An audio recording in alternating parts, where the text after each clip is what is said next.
जय श्री राम मित्रों। Dictation start. संविधान के अनुच्छेद 227 के अधीन ये सभी तीनों याचिकाएं अपील न्यायालय द्वारा पारित उस एक ही अपीली आदेश से उद्भूत हुई हैं जिसके द्वारा विचारण न्यायालय द्वारा याचियों के हक में मंजूर किए गए अस्थायी व्यादेश को अपास्त किया गया है। विराम। अनावश्यक विस्तार से बचने के लिए इन याचिकाओं के निपटान के लिए आवश्यक संक्षिप्त तथ्य ये हैं कि विवादित संपत्ति प्रत्यर्थी/प्रतिवादी रेखाबाई द्वारा तारीख 10 मार्च 1994 को रामलाल नामक व्यक्ति से क्रय की गई थी। विराम। याची/वाची के अनुसार वर्ष 1991 में भूखंड का स्वरूप परिवर्तित किया गया था और उसके भूखंड बनाए गए थे जिनमें भूखंड संख्या 2 से 7 उसके हिस्से में आए थे। विराम। यह प्रकथन किया गया है कि याची के पिता श्यामलाल ने संपत्ति के क्रय में योगदान किया था, इसलिए वादी ने इस घोषणात्मक अनुतोष के लिए दावा किया कि वह विवादित भूखंडों की मालिक और काबिज हैं। विराम। वाद में यह घोषणा करने के लिए अनुरोध किया गया था कि प्रतिवादी संख्या 1 और 2 द्वारा प्रतिवादी 3 से 7 के हक में निष्पादित तारीख 12 मार्च 1994 तारीख 15 मार्च 1994 और 18 मार्च 1994 के विक्रय विलेख अकृत और शून्य हैं और वादी पर आबद्ध कर नहीं हैं। विराम। इस आशय की घोषणा के लिए डिक्री का अनुरोध किया गया कि प्रतिवादी संख्या 1 और 2 भूखंड संख्या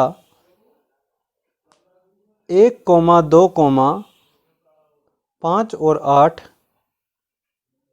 को नगर परिषद राजगढ़ के हक में बंधक करने तथा प्रतिवादियों को वादी के हक और विवादित भूखंडों पर कब्जे में हस्तक्षेप करने से रोकने के लिए स्थायी व्यादेश जारी करने के लिए हकदार नहीं हैं। विराम। अपील न्यायालय के निर्णय और आदेश से व्यथित होकर ये याचिकाएं फाइल की गईं। विराम। Para change. स्वीकृततः भूखंड संख्या 3,4 और 5 वाद फाइल करने से पूर्व पांचों प्रतिवादियों अर्थात प्रतिवादी संख्या 2 से 5 हक में विकृत कर दिए गए थे। विराम। याची ने पूर्वोत्तर करार की कौमा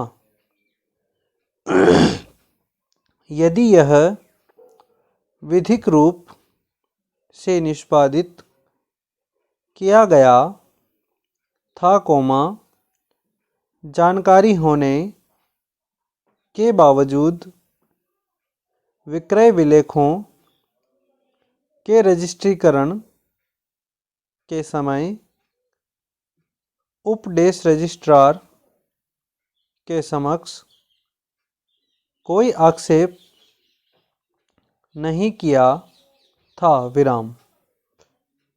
जो भी स्थिति हो कौमा अपील न्यायालय ने आदेश को रद्द करने की अपनी अपीली शक्ति में अपने न्यायिक विवेक का प्रयोग किया है जिसे इन याचियों द्वारा आक्षेपित किया गया है। विराम।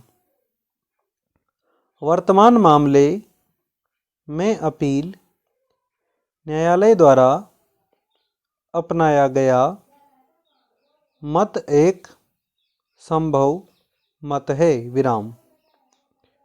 अन्यथा भी जहां वाद के लंबन के दौरान कोई अंतरण हुआ था तो वह सदैव संपत्ति अंतरण अधिनियम की धारा 52 के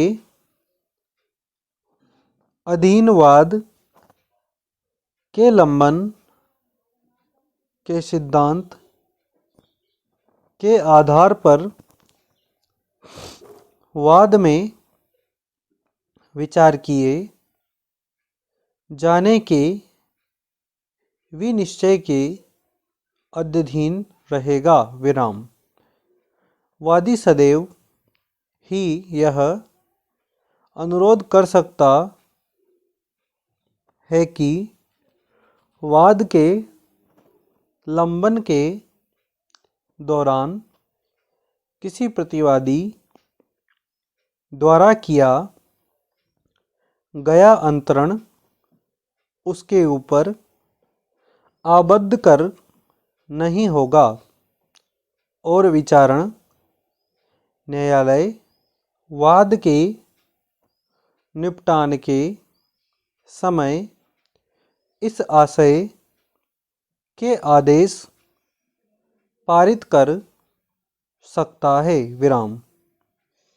जहां अपील न्यायालय ने मामले में ऐसा संभव मत अपनाया है कौमा वहां संविधान के अनुच्छेद 227 के अधीन कार्य करते हुए उच्च न्यायालय का यह कर्तव्य नहीं है कि वह उस आदेश में ऐसे हस्तक्षेप करे मानो वह प्रथम अपील न्यायालय द्वारा न्यायिक अधिकारिता के प्रयोग के विरुद्ध किसी अपील की सुनवाई